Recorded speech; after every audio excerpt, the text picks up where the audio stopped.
यहाँ 12 भावनाओं का विचार कर रहे हैं। तो ये 12 भावनाएं यहाँ पर हम जयचंद जी छाबड़ा की 12 भावनाएं देख रहे हैं। अभी तक हजारों सौ तरह की 12 भावनाएं अभी तक लिखी जा चुकी हैं। बहुत सारे विद्वानों ने लिखी है, पंडितों ने लिखी है, तो आचार्यों ने लिखी हुई है, किंतु यहाँ हम जयचंद जी छाबड़ा की 12 भावना पढ़ रहे हैं। कुंद आचार्य की 12 भावना है, कार्तिकेय स्वामी की, पूरा कार्तिकेयानुप्रेक्षा तो पूरा ग्रंथ है, बड़ा ग्रंथ, बहुत मोटा ग्रंथ है, उसमें पूरा 12 भावनाओं का ही वर्णन है। और इसी तरह भूदरदास जी की, जयचंद जी छाबड़ा की, दौलत राम जी की 6 डाला में, और युगल किशोर जी, बाबूजी युगल किशोर जी की जो केवल रवि किरणों की पूजा पढ़ते हैं उसमें 12 भावनाएं हैं। इस तरह बहुत सारी 100 से अधिक 12 भावनाएं हैं, किंतु यहाँ हम जयचंद जी छाबड़ा की 12 भावना पढ़ रहे हैं।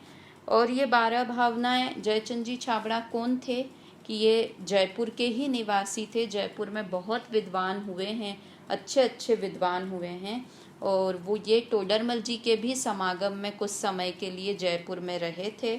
और इन्होंने बहुत सारी टीकाएं भी लिखी हैं बड़े बड़े ग्रंथों की, समय सार ग्रंथ की, तत्वार सूत्र की, सर्वार्थ सिद्धि की। तो जो इन्होंने टीकाएं लिखी हैं उन्हें वचनिका कहते हैं। तो इन्होंने बहुत सारी वचनिकाएं भी लिखी हुई हैं। और ये 12 भावनाएं, जयचंद जी छाबड़ा की 12 भावना हम यहाँ पढ़ रहे हैं। भावनाएं 12 होती हैं। भावना मतलब क्या होता है कि चिंतवन करना। अभी हमने पहले पाठों में क्या पढ़ा था कि भावना 12 भावना है ना, तो 12 प्रकार का चिंतवन, बार बार चिंतवन करने योग्य चीज को 12 भावना बोलते हैं। कई जगह 12 भावना को 12 अनुप्रेक्षाएं भी बोलते हैं। तो जिसका बार बार चिंतवन किया जाए उसे 12 भावना कहते हैं। एक हमने पढ़ा था आगे के पाठ में कि बार बार करने योग्य क्रिया, प्रतिदिन करने योग्य क्रियाएं, वो कौन सी थी? 6 आवश्यक था, तो वो क्या थी? क्रियाएं थी जो हमें हर रोज करनी चाहिए। अब हम क्या पढ़ रहे हैं? बार बार किस चीज का, हमें हर रोज किस चीज का विचार करना चाहिए। 12 भावना मोस्टली कहाँ पर पढ़ते हैं हम? ये कहीं किसी की मृत्यु हो जाती है तो वहाँ पर जाते हैं, तो एक वही हो गया है कि दुख के समय 12 भावनाएं बोली जाती हैं, किंतु ऐसा नहीं है। 12 भावनाओं का विचार हमें प्रतिदिन करना चाहिए, है ना। तो क्या होती हैं? 12 होती हैं, और भावना मतलब अनुप्रेक्षा, जिसका बार बार विचार किया जाए। तो ऐसी 12 प्रकार की चीज़ें हैं, बातें हैं, जिनका हमें हर रोज विचार करना चाहिए। तो ये कौन सी हैं? पहले शुरू की 6 भावनाएं हैं, वो कैसी हैं? वैराग्य उत्पन्न करने वाली हैं। और बाद की जो 6 भावनाएं हैं वो तत्व प्रेरक हैं। शुरू की 6 भावनाएं वैराग्य परक हैं, और बाद की 6 भावनाएं तत्व परक हैं। इसका क्या मतलब है कि जो शुरू की 6 भावनाएं हैं उससे अपने हृदय को थोड़ा कोमल बना दिया गया है। जैसे कैसे कोमल बना दिया गया है कि अगर हमें कहीं पर वृक्ष लगाना हो, पेड़ लगाना हो, तो किसी कठोर भूमि पे अगर वृक्ष लगाएंगे तो वो पौधा उत्पन्न नहीं होगा, अच्छे से फलेगा फूलेगा नहीं। तो पहले क्या करते हैं कि जोतते हैं, खेत को जोतते हैं, अर्थात उस भूमि को नरम करते हैं ताकि उसमें बीज अच्छे से अंकुरित हो जाए। तो हमें आत्मा की बात समझनी है, हमें तत्व का बीज अंकुरित करना है, तो पहले अपनी भूमि को नरम करना होगा, अर्थात वैराग्य की बातें सुनकर अपने चित्त को नरम करना होगा। कठोर हृदय में या अशुभ में जो व्यक्ति लगा हुआ है उसके हृदय में कभी भी तत्व प्रवेश नहीं कर पाता। आत्मा की बात हम हर किसी को सुनाना चाहें, कोई बहुत मूवी देख रहा हो, गाने सुन रहा हो और उससे कहें अरे तुम आत्मा हो, तो वो आत्मा की बात सुनेगा? नहीं सुनेगा। तो पहले उसके हृदय को, उसके चित्त को नरम करते हैं इन 6 भावनाओं के विचार द्वारा, और फिर बाद की 6 भावनाओं में उसे तत्व की बात समझाते हैं। ये 12 भावनाएं वर्तमान योग के हर ग्रंथ में 12 भावनाएं मिलेंगी कि जब भी कोई तीर्थंकर को वैराग्य उत्पन्न होता है तो वे इन 12 भावनाओं का चिंतन करते हैं। तो इस तरह भावना किसे कहती हैं कि जो वैराग्य उत्पन्न करने वाली बातें हैं और जिनका हमें प्रतिदिन चिंतन करना चाहिए, बार बार चिंतन करना चाहिए, उन्हें भावनाएं कहते हैं। तो पहले की 6 भावनाएं 3-3 के जोड़े में याद करेंगे।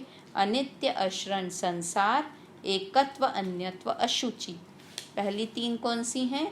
अनित्य, अश्रण, संसार, और बाद की 3 एकत्व, अन्यत्व, अशुचि। ऐसी ये 6 भावनाएं हैं। पहली है अनित्य भावना। एक बार हम गाते हैं जयचंद जी छाबड़ा की अनित्य भावना। द्रव्य रूप करि सर्वथिर, पर जय थिर है कौन। द्रव्य दृष्टिया पालको, पर जय नय करि गोन। द्रव्य की दृष्टि से देखा जाए, इसके पहले हम थोड़ा सा द्रव्य पर्याय के बारे में पढ़ते हैं। हम पहले पढ़ चुके हैं पहले के पाठ में। द्रव्य किसे कहते हैं? गुणों के समूह को द्रव्य कहते हैं। और पर्याय किसे कहते हैं? जो परिणमन होता है उसे पर्याय कहते हैं। एक और बात कि द्रव्य क्या होता है? जिसका कभी भी नाश नहीं हो उसे द्रव्य कहते हैं। और पर्याय किसे कहते हैं? जिसका प्रति समय नाश हो, उत्पन्न हो और नई उत्पन्न हो, उत्पन्न हो और नष्ट हो, उत्पन्न हो और नष्ट हो, उसे पर्याय कहते हैं। और द्रव्य किसे कहते हैं? जो हमेशा स्थिर रहता है। तो द्रव्य और पर्याय दो अलग अलग चीज़ें नहीं हैं, एक ही वस्तु में ये दोनों चीज़ें हैं। एक उदाहरण से हम समझते हैं इसको कि जैसे मुझे कहीं शादी में जाना था, तो मेरे पास एक 40 साल पुराना सोने का बहुत बड़ा सा सोने का हार था। तो शादी में जाना है तो मेरे हस्बैंड कहेंगे कि अरे ये सोने का हार तुम पहन लो, तो बहुत अच्छा है ये सोने का हार तुम पहन लो। और मैं कहूँगी कि अरे नहीं, ये सोने का हार बिल्कुल भी अच्छा नहीं है, मैं इसे नहीं पहनूंगी। तो हस्बैंड तो क्या कह रहे हैं कि बहुत अच्छा सोने का हार है, और मैं क्या कह रही हूँ कि यह हार अच्छा नहीं है। तो एक ही वस्तु अच्छी और बुरी दोनों कैसे हो रही है? कि मेरे हस्बैंड उस सोने को, हार को सोने की तरफ से देख रहे हैं। वो क्या कह रहे हैं कि इतना बड़ा, इतना महंगा सोने का हार, 24 कैरेट सोने का, 22 कैरेट जितने भी होते हैं, 24 कैरेट का सोने का हार है, ये एकदम प्योर सोने का हार है, तो तुम इसे पहनो तो बहुत अच्छा लगेगा। क्योंकि उनकी दृष्टि सोने के ऊपर है, अर्थात द्रव्य के ऊपर है, सोने नाम के द्रव्य के ऊपर है। और मेरी दृष्टि किसके ऊपर है? उसकी डिज़ाइन के ऊपर, अर्थात पर्याय के ऊपर। तो मैं क्या कहूँगी कि ये आउटडेटेड सोने का हार, 40 साल पुरानी डिज़ाइन इसकी, और ये कहाँ अच्छा लगेगा? आज मैं ये पहन के जाऊँगी तो ये हार कहाँ अच्छा लगेगा? तो मेरी दृष्टि किसके ऊपर है? डिज़ाइन के ऊपर, डिज़ाइन यानी पर्याय के ऊपर। तो पर्याय से मैं देख रही हूँ तो मुझे वो अच्छा नहीं लग रहा है, और वो द्रव्य से देख रहे हैं तो उन्हें वो अच्छा लग रहा है। समझ में आया? तो एक ही वस्तु में द्रव्य और पर्याय दोनों हैं। तो अगर हम ऐसे, यहाँ पर भी ये 12 भावना में जयचंद जी छाबड़ा साहब यही कह रहे हैं कि द्रव्य रूप करि सर्वथिर, कि सोना है जो उस हार में वो कभी भी नष्ट होने वाला नहीं है। तो मेरे हस्बैंड ने दूसरी बात क्या बोली कि अच्छा ठीक है, अगर तुमको ये डिज़ाइन पसंद नहीं है तो इसे चेंज करवा के तुम दूसरी डिज़ाइन बनवा लो, इसके बैंगल्स बनवा लो, इसका कुछ और सामान बनवा लो, किंतु सोना तो रहेगा ना। तो उनकी दृष्टि सोने के ऊपर है। तो यहाँ पर जयचंद जी छाबड़ा भी ये कह रहे हैं कि द्रव्य रूप करि सर्वथिर, अगर द्रव्य की दृष्टि से देखा जाए तो सभी चीज़ें स्थिर हैं अर्थात नित्य हैं, हमेशा रहने वाली है। छह द्रव्य का कभी भी नाश नहीं होने वाला है। इस संसार में जितनी भी वस्तुएं हैं सब हमेशा रहने वाली हैं। द्रव्य रूप करि सर्वथिर, पर जय थिर है कौन। किंतु अगर पर्याय दृष्टि से देखा जाए तो कुछ भी स्थिर नहीं है, अर्थात सब कुछ नष्ट होने वाला है। अभी मुझे वो हार क्यों नहीं पसंद आ रहा था? क्योंकि वो पुरानी पर्याय, उसकी डिज़ाइन पुरानी थी, तो उसको नष्ट करके मैं अभी नई डिज़ाइन, हमारी साड़ी भी होती है ना कि पुरानी नई होती है, किंतु वो रोज़ रोज़ रोज़ प्रति समय पुरानी होती जाती है, और 10 साल बाद हम देखते हैं कि अब तो मुझे ये साड़ी पहननी ही नहीं है। क्यों? क्योंकि ये एकदम पुरानी हो गई है, पर्याय बदल गई है, वो पहले नई थी अब पुरानी हो गई है वो। तो इस तरह से कि द्रव्य के हिसाब से देखा जाए तो हर चीज़ स्थिर है, हमेशा रहने वाली है, और पर्याय अपेक्षा से देखा जाए तो कुछ भी स्थिर नहीं है, सब नष्ट होने वाला है। द्रव्य दृष्टि आपा लखो परजय नय करिगोन, इसलिए अपने द्रव्य कर ऊपर दृष्टि रखो और पर्याय को गौण कर दो। गौण कर दो अर्थात नष्ट नहीं कर दो, गौण कर दो का अर्थ होता है उसके ऊपर दृष्टि मत दो। अब ये अनित्य भावना में एक आती है भूदरदास जी की जो अनित्य भावना है, उसमें क्या है, राजा राणा छत्रपति हातिन के असवार, मरना सबको एक दिन अपनी अपनी बार। वहाँ पर पर्याय की अपेक्षा से बात कर रहे हैं। अब मैं अनित्य भावना में किसकी अनित्यता पर विचार करना, कि जैसे मैं हूँ, तो मैं हूँ तो क्या, जीव द्रव्य हूँ, द्रव्य हूँ अर्थात मेरा कभी भी नाश नहीं होगा। क्यों? क्योंकि मैं जीव द्रव्य हूँ। और अभी पर्याय क्या है मेरी, कि मैं मनुष्य पर्याय में हूँ, स्त्री पर्याय में हूँ, पूजा नामक पर्याय में अभी मैं हूँ। तो इस पर्याय का नष्ट होना ही होगी। क्यों होगी? क्योंकि ये पर्याय उत्पन्न हुई है। जो उत्पन्न होता है उसका नाश होता ही होता है। क्योंकि पूजा नाम की पर्याय या स्त्री नाम की मेरा जन्म हुआ ना, स्त्री का जन्म हुआ, तो वो पक्का है कि उसका नाश होगा ही होगा। किंतु जीव द्रव्य कब से था? हमेशा से है और हमेशा रहेगा, तो उसका कभी भी नाश नहीं होगा। तो ये यहाँ जयचंद जी साहब की खासियत है कि इन्होंने द्रव्य और पर्याय दोनों तरफ से वस्तु को बताया है। तो अब हम कितने दुखी रहें कि अगर कोरोना हो गया तो, मैं मर गया तो मरेगा कौन? कि पर्याय है, और पर्याय तो नष्ट होगी ही होगी। देखो भूदरदास जी वाली 12 भावना में भी कितना अच्छा है, क्या लिखा है, चाहे वो राजा हो, राणा हो या चक्रवर्ती हो, छत्रपति हो, कितना भी बड़ा पुरुष हो, हाथी पे बैठने वाला महाराजा हो, किंतु उसकी भी मरना सबको एक न एक दिन सबको मरना है। और कब मरना है? अपनी अपनी बार। मतलब जब हमारी मृत्यु आएगी, जब जिसका समय आएगा तभी उसकी मृत्यु होगी। तो अब हम कोरोना से क्यों डरें? पहली बात तो क्यों नहीं डरे हम कोरोना से? क्योंकि मैं तो जीव द्रव्य हूँ और द्रव्य का कभी भी नाश नहीं होता। किंतु यहाँ तो हम अनित्यता का विचार कर रहे हैं। तो पर्याय को हम कितना भी बचाना चाहें, किंतु पर्याय का नाश तो होगा ही होगा। मैं इस शरीर को कितना भी बचाना चाहूँ, अभी कोरोना से नहीं मरे तो किसी और चीज़ से मरेगा, किंतु ये पर्याय उत्पन्न हुई है मनुष्य गति में, ये पर्याय स्त्री पर्याय उत्पन्न हुई है, तो इसका नाश अवश्य होगा। किंतु पर्याय में भी एक सबसे अच्छी बात क्या कह दी भूदरदास जी ने, कि अपनी अपनी बार, जब इसका समय आएगा तो ही मरेंगे। जब पर्याय का नष्ट होने का काल होगा तभी वो नष्ट होगी, अपने समय से ही नष्ट होगी वो पर्याय। तो अपनी अपनी बार, अपने समय से ही ये पर्याय नष्ट होगी। तो हमें हर तरफ से मस्त कर देने वाली बात है कि द्रव्य दृष्टि से देखूं तो मेरा कभी भी नाश नहीं होगा, और पर्याय दृष्टि से अगर मैं इस शरीर को कितना भी बचाना चाहूं तो ये शरीर बचेगा नहीं। और कब नष्ट होगा? कि जब इसकी बारी आएगी, जब आयु कर्म पूर्ण होगा तभी यह नष्ट होगा। तो मैं बेफिक्र हो जाऊं ना, क्यों डरूं किसी भी चीज़ से? तो ये अनित्य भावना मुझे बताती है। एक बहुत अच्छी गौतम बुद्ध की कहानी आती है कि एक बार गौतम बुद्ध के पास एक महिला गई, बहुत रोती हुई गई, और अपने बच्चे को 20 साल के लड़के को उनके पास लाके पटक दिया और रोने लगी कि आप हे भगवान, हे गुरु, आप इसे जीवित कर दो, ये मेरा इकलौता पुत्र है, और आप तो इतने बड़े विद्वान हैं, इतने महान हैं तो आप मेरे इस पुत्र को जीवित कर दो। तो गौतम बुद्ध ने उसे बहुत समझाया कि ये पर्याय है, नष्ट होगी, इसका नाश होता ही होगा। तो वो किसी भी तरह से मानने को तैयार नहीं हुई, रोते ही जा रही थी। तो गौतम बुद्ध ने क्या किया, उन्होंने कहा कि ठीक है, मैं इसे जीवित कर दूंगा, किंतु तुम थोड़ा सा तेल लेके आ जाओ, कहीं से तेल ले आओ, मैं इसके शरीर पर तेल मालिश करूंगा और ये जीवित हो जाएगा।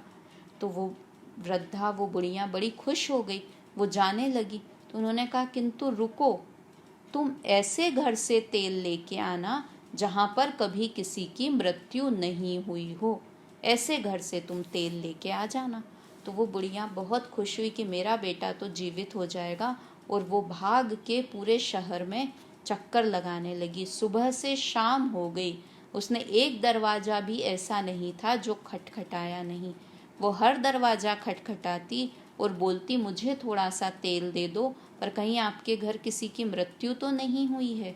तो क्या जवाब आता अंदर से कि अरे 2 साल पहले ही मेरे दादाजी की मृत्यु हो गई, 5 साल पहले मेरी वाइफ की मृत्यु हो गई, मेरे हस्बैंड की मृत्यु हो गई, मेरे बेटे की, मेरी बेटी की, मेरे माँ की, मेरे बाप की, सब अपने अपने घर में सब ने किसी न किसी ने कि किसी ने 10 साल पहले, 20 साल पहले, 2 साल पहले, 1 साल पहले मृत्यु हो गई।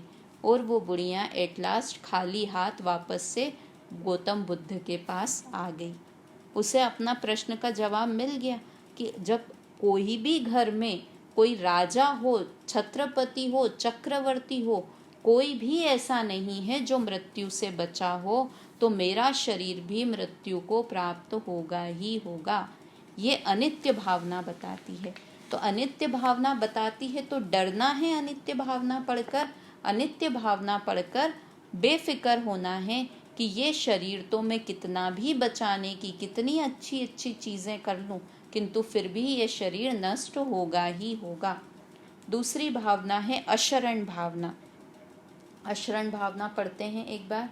शुद्धातम अरु पंच गुरु जग में शरणो दोय, मोह उदय जिय के व्रथा आन कल्पना होय। क्या बताती है अशरण भावना कि हमने बता दिया कि ये शरीर नष्ट होने वाला है। तो अब हमको क्या लगा कि अरे मैं थोड़ी सी तो कुछ कोशिश कर लूँ, मैं विटामिन्स की मल्टीविटामिन टैबलेट्स खा लूँ तो मेरा शरीर टिक जाएगा, मैं मंत्र तंत्र करवा लूँ, मैं किसी अच्छे डॉक्टर को दिखाता रहूँ तो मैं बच जाऊँगा, मरूँगा नहीं। तो उससे क्या कहते हैं कि अशरण, कोई भी शरण नहीं है। भूदरदास जी की लाइन है ना, दल बल देवी देवता मात पिता परिवार, मरती विरिया जीव को कोई न राखन हार। मतलब दल हो, देवी हो, देवता हो, माता पिता या परिवार का कोई भी हो, किंतु कोई भी शरणभूत नहीं है, कोई भी मरने के समय बचाने वाला नहीं है। देखते हैं कि नहीं, डॉक्टर भी मर जाते हैं, कितना बड़ा डॉक्टर हो किंतु वो भी मरता है कि नहीं मरता है। राजा के पास क्या कमी है पैसे की कि वो क्या इलाज नहीं करवा सकता, किंतु फिर भी उसकी मृत्यु होती है कि नहीं। तो हम सबको शरण माने कि कोई मुझे मरने से बचा ले, तो कोई भी बचाने वाला नहीं है, सब अशरण हैं। दूसरा शरण हम किस लिए ढूंढते हैं कि कोई मेरा सहारा बन जाए। चलो मृत्यु से शरण बोलते ही सहारे को है ना, तो हम किसका सहारा ढूंढते हैं कि जब हम छोटे थे तो मम्मी पापा को अपना सहारा समझते थे, शादी हो गई तो हस्बैंड या वाइफ को अपना सहारा समझने लगे, बुढ़े हो गए तो बच्चों को अपना सहारा समझने लगे, और बुढ़े हो गए तो पोते पोतियों को अपना सहारा समझने लगे। मतलब किसी न किसी में हम सहारे को खोजते रहते हैं, किंतु यहाँ क्या बताया कि कोई भी सहारा हमारा नहीं है, कोई भी हमें सपोर्ट करने वाला नहीं है। क्यों नहीं है? क्योंकि या तो वो मुझे छोड़कर चला जाएगा या मैं उसे छोड़कर चला जाऊंगा। किंतु यहाँ क्या कह रहे हैं, दुखी करने के लिए नहीं, यहाँ क्या कह रहे हैं कि इस संसार में 2 ही सहारे हैं। कौन है 2 सहारे? मम्मी पापा नहीं मम्मी पापा नहीं। तो फिर दो कौन, बेटा बेटी? तो बोला नहीं बेटा बेटी भी नहीं। फिर दो और कौन हो सकते हैं, पोते पोती? तो बोला पोते पोती भी नहीं। कौन दो सहारे हैं कि शुद्धात्मा और पंच परमेष्टि, ये दो ही हमारे सहारे हैं। शुद्धात्मा कि शुद्ध आत्मा, पहला सहारा कौन है मेरा, शुद्धात्मा। शुद्ध आत्मा किसका आत्मा, कि मेरा स्वयं का आत्मा। और दूसरे सहारे कौन है, पंच परमेष्टि। दूसरे सहारे कौन है, पंच परमेष्टि। जग में शरणों दो, इस संसार में भी ये ही दो शरण हैं। हम दो कोई जोड़ा दूसरा ढूंढे, मम्मी पापा बेटा बेटी पोता पोती, तो वो कोई भी सहारे नहीं है। कौन है दो सहारे, शुद्धात्मा और पंच परमेष्टि, ये दो ही मेरे सहारे हैं। मोह उदय जिय के व्रथा आन कल्पना होए, किंतु मोह के कारण हम व्रथा ही अन्य कल्पना करते हैं कि मुझे ये सहारा दे दे, ये व्यक्ति मेरा सहारा बन जाए, किंतु वास्तव में कोई भी सहारा देने वाला नहीं है। देखो हम क्या करते हैं, बड़ी फनी सी बात है कि हम हमारे घर पर हम या कोई परेशानी में हों, जैसे मैं और मेरी बेटी कहीं जा रहे हैं, है ना, और अचानक से क्या हो कि कोई, चलो समझो छिपकली से, हम तो छिपकली से ही डर जाते हैं, तो छिपकली आ गई तो मेरी बेटी क्या चिल्लाएगी, ओ मम्मी, और मैं क्या चिल्लाऊंगी, ओ मम्मी। तो वो भी मुझे याद करी, किंतु मैं तो किसी और को याद कर रही हूँ।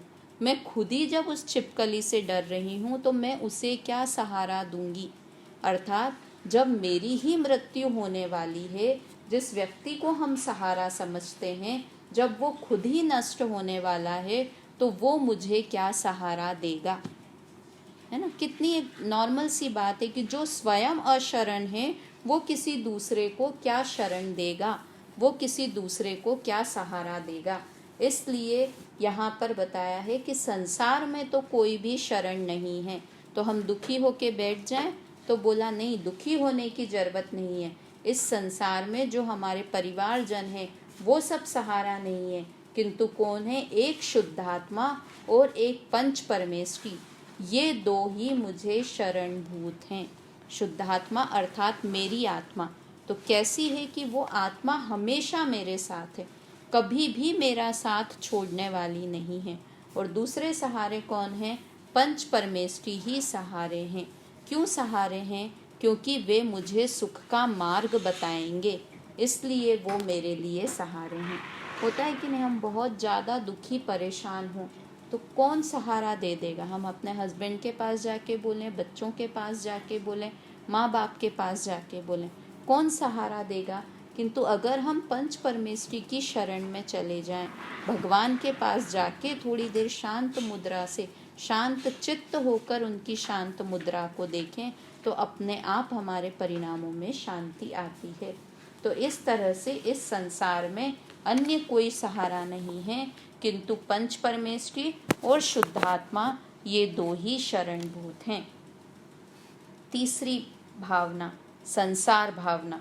क्या है संसार भावना, पर द्रव्यन ते प्रीति जो है संसार अबोध, ताको फल गति चार में भ्रमण कर्यो श्रुत शोध। अब क्या बताया, संसार तो हमने पहले तो देख लिया कि सब चीज़ें अनित्य हैं। फिर हमने बाहर सहारा खोजना कोशिश की कि हम शरीर को कैसे भी बचा लें, तो फिर बता दिया कि सब कुछ अशरण है। फिर तीसरी भावना आई कि संसार, कि ठीक है मेरी ये गति तो ठीक है, किंतु मुझे अन्य गति में तो सुख मिल जाएगा, अन्य गति तो अच्छी है, इस गति में मुझे कोई शरणभूत नहीं है, किंतु अन्य गति में मैं चले जाऊं तब तो मेरा भला हो जाएगा। तो क्या बोला कि अन्य गति, यहाँ से मैं मर के देव पर्याय में चला जाऊं तो मुझे सुख मिल जाएगा। तो क्या बोला कि इस संसार में कहीं भी सुख नहीं है। ये भावना भूदरदास जी की क्या है, 12 भावना में से, दाम बिना निर्धन दुखी, तृष्णावश धनवान, कहीं न सुख संसार में, सब जग देखियो छान। क्या छान के, छान लिया, छान के मतलब अच्छी तरह से देख लेना कि मैंने अच्छी तरह से देख लिया कि इस संसार में कहीं भी सुख नहीं है। दाम बिना निर्धन दुखी, कि पैसे के बिना निर्धन दुखी है और तृष्णा के कारण धनवान दुखी है। तो इसलिए इस संसार में कहीं भी सुख नहीं है, ऐसा भूदरदास जी ने कहा। और यहाँ जयचंद जी छाबड़ा क्या कह रहे हैं, पर द्रव्यनते प्रीति जो हे संसार अबोध। जो अज्ञान के कारण मैं पर द्रव्य में प्रीति करता हूँ वही वास्तविक संसार है। हमारा संसार कितना बड़ा कि जितने संसार से हमें प्रीति है उतना बड़ा हमारा संसार होता है ना। जिसका छोटा परिवार हो तो उसका छोटा संसार है, छोटा परिवार है उन्हें कम लोगों से प्रीति है तो उसका परिवार उतना ही बड़ा है। और हम बहुत बड़ा अपना सोशल सर्कल बना लें तो जितने लोगों से हमें प्रीति होगी उतना बड़ा हमारा संसार होगा। अगर हम 100 लोगों को जानते हों तो 100 लोगों में से किसी की मृत्यु होगी तो हमें दुख होगा, 100 में से किसी की भी मृत्यु हुई। और अगर हम 5 ही लोगों को जानते हों तो क्या होगा कि हमारा संसार छोटा हो गया है ना, कि उन 5 लोगों में से कोई दुखी सुखी होगा तो हमें फ़र्क पड़ेगा। और अगर हम 100 लोगों, जितना बड़ा अपना संसार कर रखा है, 100 लोगों से प्रीति कर रखी है, तो 100 में से आज कभी कोई बीमार है, कभी कुछ कोई कभी फेल हो रहा है, कभी पास हो रहा है, कभी किसी की नौकरी लग रही है, कभी किसी की छूट रही है, कभी क्या हो रहा है। तो जितना बड़ा संसार है उतना ज़्यादा हम दुखी हैं। तो यहाँ क्या लिखा, पर द्रव्यनते प्रीति जो हे संसार अबोध, कि पर द्रव्यों से जो प्रीति भाव है वही संसार है। मोह भाव है जो पर द्रव्यों से जितनी संसार है वही संसार है। ताको फल गति चार में भ्रमण करियो श्रुत शोध। और उसका फल क्या है कि चारों गति में भ्रमण करना है और दुख भोगना है। भ्रमण करियो श्रुत शोध, कि देख लिया है कि उसका परिणाम क्या है, पर द्रव्य से प्रीति करने का परिणाम कि चारों गति में भ्रमण करना है, अर्थात मोह भाव ही संसार है। अभी बोलते हैं ना अरहंत परमेष्ठी, संसार मुक्त बोलते हैं उनको, कि संसार में है किंतु संसार से मुक्त हैं, मोक्ष हो गया है। तो मोक्ष हो गया है तो रह तो संसार में दिख रहे हैं, ये 3 लोक में ही अभी हमें दिख रहे हैं संसार में, ये तो दिव्य समोशरण में दिख रहे हैं हमें भगवान अरहंत परमेष्ठी। तो फिर उन्हें मोक्ष कैसे हो गया है कि उनका मोह नाश हो गया है, तो इसलिए उनका संसार नाश हो गया है। उन्हें किसी से भी मोह नहीं है इसलिए उनका संसार नाश हो गया है। और हमारा संसार क्यों है कि हमें संसार से मोह है, इसलिए हमारा संसार बना हुआ है। और उसका क्या रिजल्ट है कि हम मोह के कारण चारों गति में दुखी हो रहे हैं, परिभ्रमण कर रहे हैं। तो ये 3 भावनाएं हमारी हुई, अनित्य, अश्रण और संसार भावना। तो अनित्य में तो बताया कि सारी पर्याय हैं, ये शरीर तो क्षण भंगुर है, किंतु फिर भी खुशी की बात क्या है कि मेरा आत्मा आत्मद्रव्य है, वह तो हमेशा रहने वाला नित्य पदार्थ मेरे पास है। फिर अशरण भावना हमने पढ़ी कि इस संसार में अगर हम किसी को भी सहारा ढूंढेंगे तो हम दुखी होंगे। किसी अन्य में, किसी का भी संसार में किसी को सहारा अपना बनाएंगे, क्योंकि वो खुद ही अशरण है, तो मेरा सहारा क्या बनेंगे, तो अशरण होंगे। संसार में अगर किसी को सहारा मानेंगे तो दुखी होंगे, किंतु खुशी की बात क्या है कि मेरे पास शुद्धात्मा और पंच परमेष्ठी हैं जो कि वास्तव में मेरे सच्चे सहारे हैं। तो ये अशरण भावना थी। संसार भावना क्या थी कि ये संसार मेरा कितना बड़ा है कि जितना मेरा मोह है उतना ही बड़ा मेरा संसार है। तो अगर मुझे संसार में परिभ्रमण नहीं करना है तो क्या नष्ट करना होगा कि मोह को नष्ट करेंगे तो मेरा संसार में परिभ्रमण भी नष्ट हो जाएगा।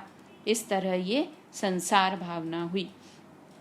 तो इन तीनों भावनाओं का कि संसार में मेरा कोई नहीं है, मोह नहीं करना है, कोई भी मेरा सहारा नहीं है, ये शरीर भी नष्ट होने वाला है, तो ऐसा करके क्या इन तीनों चीज़ों से हमें घृणा करनी है, अपने शरीर से द्वेष करना है, कुटुंबी जन से द्वेष करना है कि तुम मेरे सहारे नहीं हो।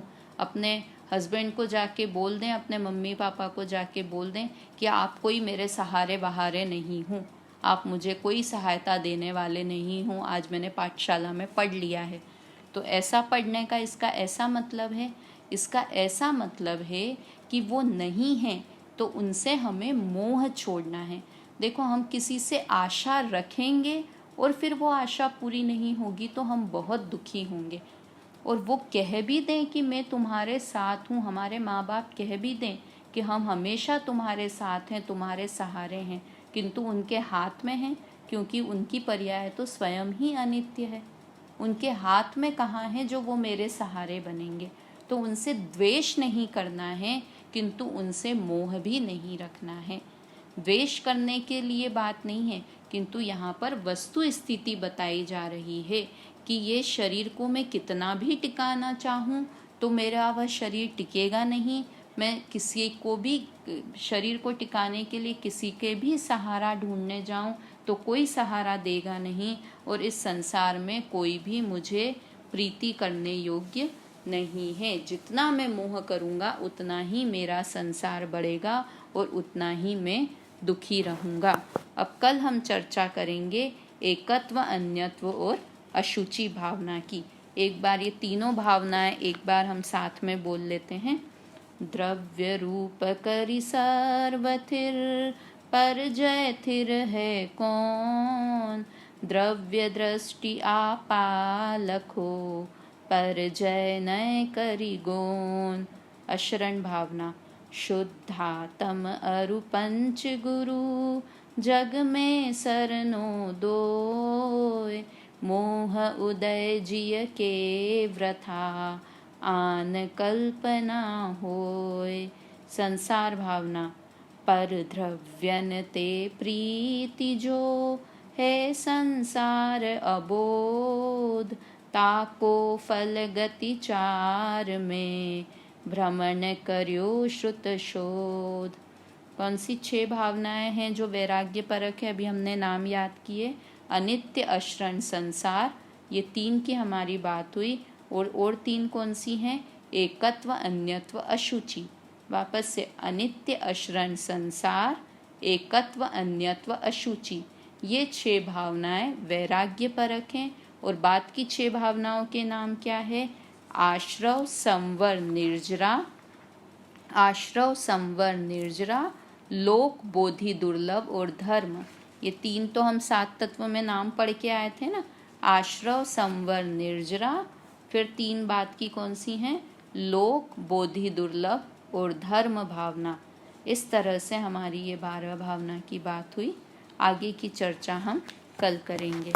जय जिनेंद्र।